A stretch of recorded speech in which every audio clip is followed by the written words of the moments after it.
on the scene now. I'll really do a cool one for you. Hey people, I've been compiling a list from BoxRec.com of fighters who've got 100 or more wins or losses to their names. The 100 Club. It's a big old club. This is a random selection of names from my long list in no particular order. William Warburton, a real working class hero, a show-saving journeyman, somebody who will have taken fights on as little as 1 hour's notice. 164 losses, only stopped 3 times. Here is a man who knows how to look after himself, a skilled tradesman. 27 men learn the hard way that there are no easy journeymen. Ted Kid Lewis, the Aldgate Sphinx, an all-time great, 2-time world welterweight champion, 191 wins. The first British boxer ever to go to America and beat an American for a world title. From London's Old East End to the International Hall of Fame.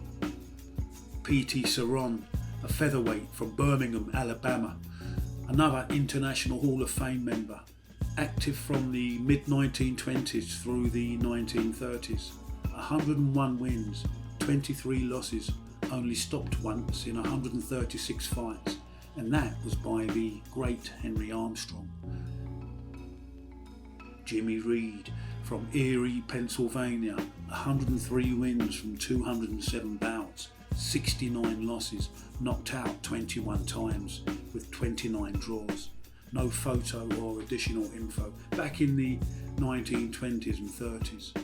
Tracy Cox from Indiana, a ferocious, hard-punching lightweight back in the 1920s and 30s, stopped only once in 159 fights. He scored 81 knockouts along the way. You're looking at a bona fide puncher. Roberto Duran, Hands of Stone, the all-time great 4-weight world champion whose career spanned 50 years. 103 wins, 70 knockouts, pound for pound, one of the greatest fighters ever.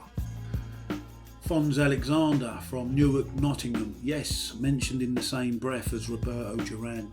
This is the other face of greatness. 126 fights, 119 losses, stopped just 5 times to date. Former world featherweight champion turned TV sports pundit Barry Jones puts it like this: without men like Alexander, there wouldn't be a sport. They save bills. When someone has sold lots of tickets and an opponent pulls out, you need people like Alexander to fill in. People like Alexander are always on the end of the phone. And look, 7 young prospects know now there are no easy journeymen. Slapsy Maxi Rosenblum, New York, New York, 274 fights, 207 wins, 39 losses, stopped only twice. Legendary trainer Customato once said, Rosenblum was probably the cleverest fighter I've ever seen defensively. You just couldn't hit the man. He developed a sort of radar, a sense of anticipation of blows and ability to react to that and act on it. Unquote. Qasim Hussein, a Steel City lad. Qasim is another one of the show-saving journeymen, a past master in the art of knowing when to tuck up, when to tie up, and exactly when to open up. 113 losses, stopped only once. It's a hard knock life. Here's wishing him all the best. Look, 4 more young hopefuls learned there ain't no easy journeyman. Reggie Strickland from Cincinnati, 363 fights, 276 losses, 26 by knockout. Reggie retired in 2005 with more losses than any other boxer in history. He fought 8 world champions along the way. After hanging up the gloves, he became a boxing promoter in Indianapolis. And here's Reggie's half-brother, Jerry Strickland, with 123 losses from 137 fights. Knocked out or stopped 79 times. Ouch. Jerry fought world champions Hector Camacho and Juan Laporte along the way. Archie Moore, one of my dad's favourite fighters, 220 fights, 186 wins, 132 knockouts. The old mongoose holds the record for being the longest reigning light heavyweight champion of all time. He moved up to heavyweight and fought the likes of Muhammad Ali, Floyd Patterson and Rocky Marciano. He even dropped Marciano before getting stopped himself. BoxRec ranks him as the third greatest pound for pound fighter of all time. If you want to see greatness in action, watch his fight for the world light heavyweight title against the fighting fisherman Yvon Durell. After retirement, he immersed himself in community work, helping young people to, as he put it, step off in life with their best foot forward. Archie Moore, what a fighter, what a man. Billy Byrd, original Chelsea boy, active from 1920 to 1948, 356 fights in total, 260 wins, 139 by knockout. That's more knockouts than any other professional boxer in history. This incredible statistic is listed as one of 10 boxing records that will probably never be broken. It's believed he also took part in unrecorded fights, meaning his actual fight statistics could be even higher. In between fights, he worked as a taxi driver.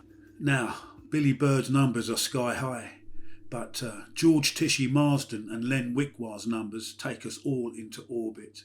Nottingham's Marston made his debut in 1927, aged 16. He started out as a flyweight and ended up at featherweight. Look at his numbers, 344 bouts. Some researchers credit him with even more.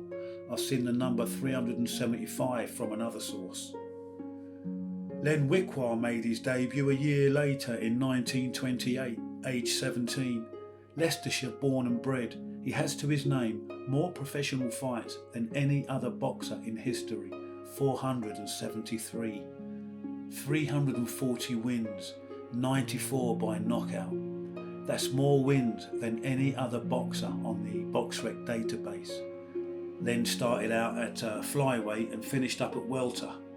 Along the way he beat reigning British lightweight champion Jimmy Walsh, but in a non-title fight. George and Len were both managed by busy Midlands promoter George Biddles. They sparred hundreds of rounds together.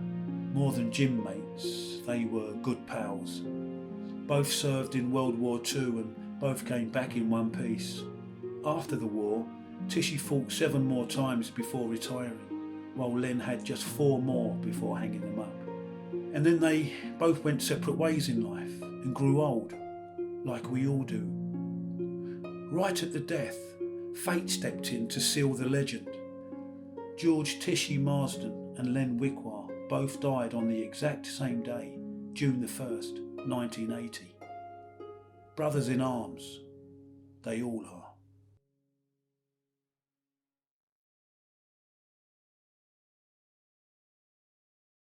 Please don't forget to subscribe to the channel and to click like under the video and to share it around.